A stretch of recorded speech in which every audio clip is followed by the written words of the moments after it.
Do you remember, Peter? Do you remember the scene? God, I can't. I'm not sure what scene, but it was a very.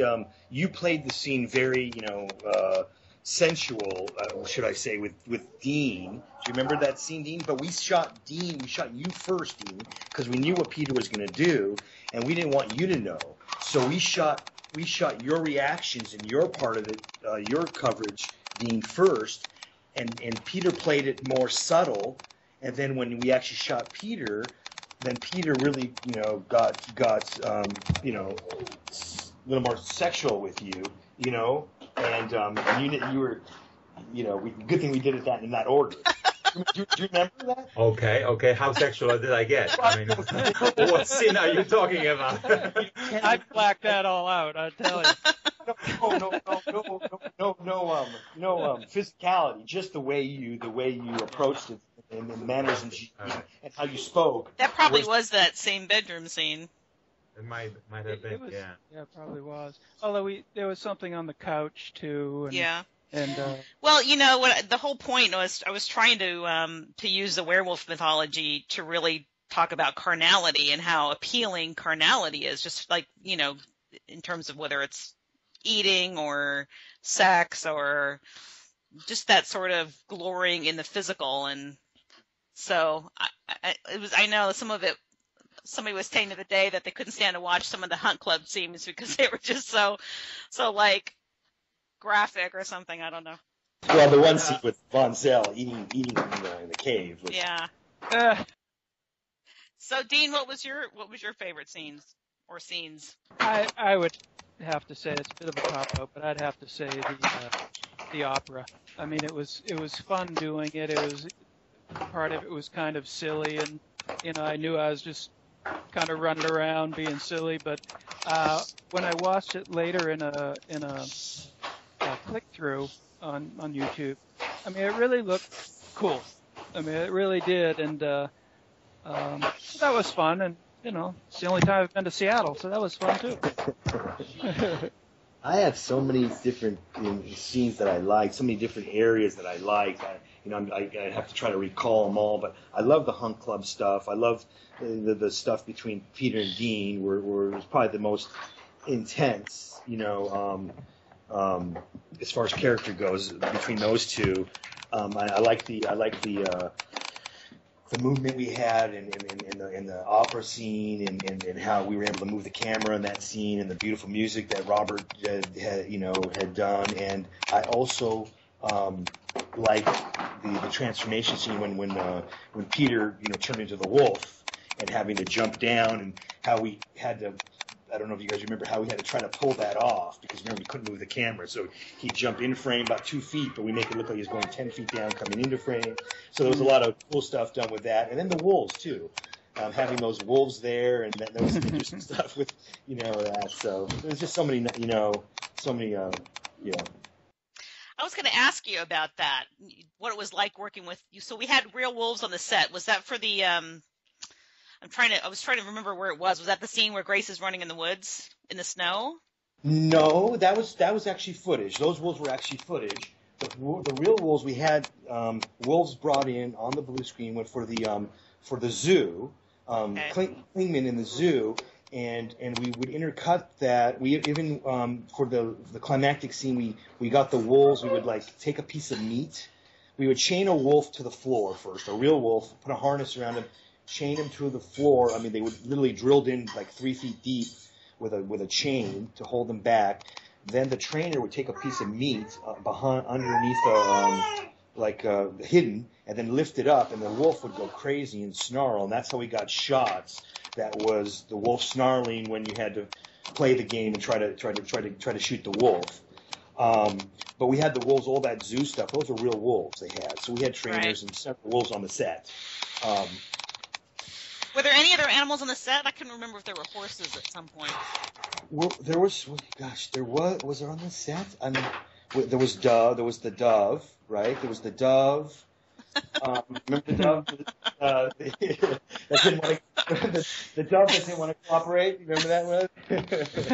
We had the dove. I'm trying to think. Did we have? I know there was horses there on the carriage. I can't remember the horses though. I can't remember shooting the horses. So I don't know. I don't remember horses on the set. Yeah, I don't think so.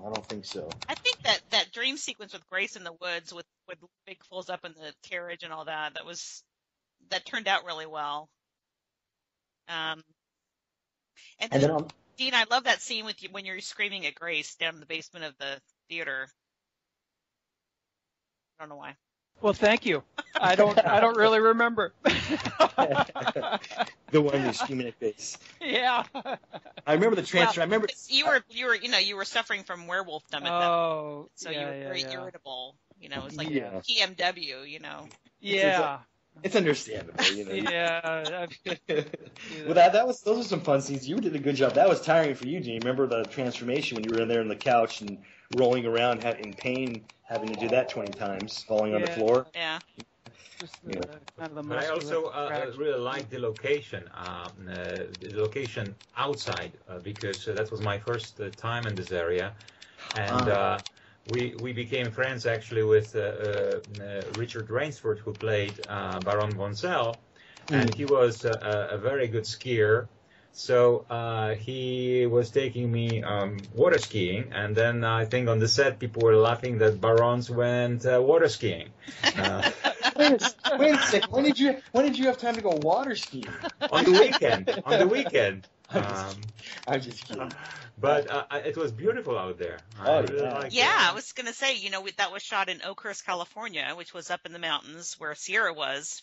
And so very remote location. And you guys were there Will, you were probably there for 4 or 5 months? And no, more than that, because I was there the whole editing, and I was in the pre-production. So total, I was there almost a year and a half. Wow. Jesus. Yeah. Wow. Well, I went back and forth once in a while after the production, but no, I was there for a while. I came back up with Sierra to do a few things with Babylon 5, a couple of games, but that's beautiful. Bass Lake. You were on Bass Lake. It's beautiful, Yeah. How long were you there, Peter? I think I flew there at least a couple of times. So maybe once 2 weeks, and then again a week. But I was really impressed with the area, with the trees, with just being there. It was so much fun, and I enjoyed the crew, I enjoyed the cast, and I had a great. I think that was one of my first roles really in America. So I had a ball. Yeah.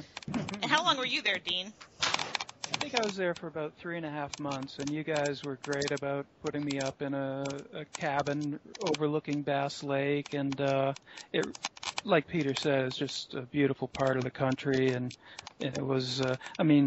I worked a lot. I was in every day pretty much that I was there, but I enjoyed that, so I didn't have any downtime. I didn't get bored, but then of course on the weekends you could just kind of chill out and. Or at least on Sunday, right? But yeah, it was a great time, great memories. Dean and Peter, do people ever recognize you on the street? From the game? Yeah. Actually, it was in very strange places, because it happened once to me when I was working on the show called Acapulco Heat in Puerto Vallarta. Somebody recognized me from the game, and then coincidentally, I was doing a movie in Austria, in the south of Innsbruck, about the tragedy on Mount Everest, and I wanted to go to Salzburg, so I drove to Salzburg. I took a train, and I think I was getting on a little bus to have a tour, and suddenly just somebody runs after me, and he says, excuse me, are you Peter Lucas? I said, yeah. And he was talking with German accent. And he grabs his girlfriend. I told you, that's him from Gabriel Knight. So these were, it was amazing, because in America, I think I didn't get that. Maybe I was not places too much, but I think in Poland, in Austria, and in Mexico, I was recognized because of that game. But I was getting so much fan mail because there were a couple of few fans from Texas, from Holland, who created a website for me, and they created a fan club, and people were just signing in and sending me emails, and that was the best thing could happen, because it was so, I mean, you know, Dean, it really makes our work just so much fun when you get compliments from different part of the world about different issues. You read something like that in the morning, and you just, you know, smile all day. So I think that was really, I was really amazed how successful and how popular the game was. Mm-hmm. Yeah, people I think felt when people that really liked the game, they felt much more closer to the game and closer to the character than they would in a normal, regular movie or something. It's just people really loved you guys. You know what I mean? I mean, I remember the fans. I got fan mail, not for myself, trying to get in contact with some of the, you know, with you guys, because the people just really fell in love with the characters. You know? Yeah. They spent enough time with us. Yeah. Right? Do you ever get that, Dean, or not so much? There have been people over time that have recognized me, and but I don't get it a lot now, and I don't go that far from home, frankly. I go to the gym, and I'm kind of work from home, but it's interesting. Again, the people on Facebook that find me, and the people that maybe are even 20 years old that are big Gabriel Knight fans. You know, or those that played it 15 years ago and they're now in their 40s or something, and they're still fans. It had a big impact on a number of people, or at least it was memorable for a lot of people. So it is very cool when people compliment me, compliment the game, and it's very, very kind of them. And of course, every actor loves an ego stroke. So, you know, so keep it up, fans. Will, I wanted to know, did you have a cameo in the game? Oh, did I have a cameo in the game? I think I might have been a fidget. I think I might have made myself a fidget. In one of the crowd scenes. I don't think I did. I'm trying to remember. I don't think I did. I don't think I even thought about it. I was so busy. I don't think I did, to tell you the truth. No. No, I was swimming in the lake when we had, you know, the lake scene. Remember the one in the lake? But I don't know if I was actually caught on camera. You know what? I'm not sure. I don't think so. Do you remember if I had a cameo? Because somebody the other day was like, that was so cool when you were outside when Libra was, you know, doing something, and I'm like, really? I don't remember doing that. You did have a cameo. I can't remember exactly. I remember it was chapter 3. It was something where you showed up. You had your Hitchcock moment for sure. I can't remember exactly where it was. You did. I can go over and figure that out, but I know you did.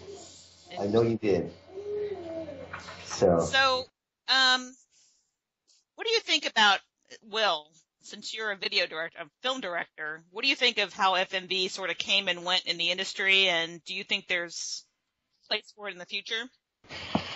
I definitely do. I mean, when we did Gabriel Knight, I mean, it was so applauded. It was so critically acclaimed for how we used it, how the video was used, you know, along with playability. And I just thought it was just the beginning, and it would take off. All the major studios opened up their interactive departments.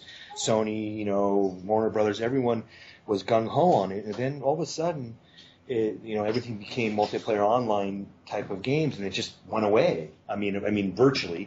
So I was really surprised that it went away. I still think it's going to come back. I still think there's a place for it, especially if you want more character-driven and more. I mean, you can't replace the subtleties of an actor doing his work with an animated, CGI. And there's no way ever will it even come close in my mind. So I definitely think for more sophisticated games like Gabriel Knight, with more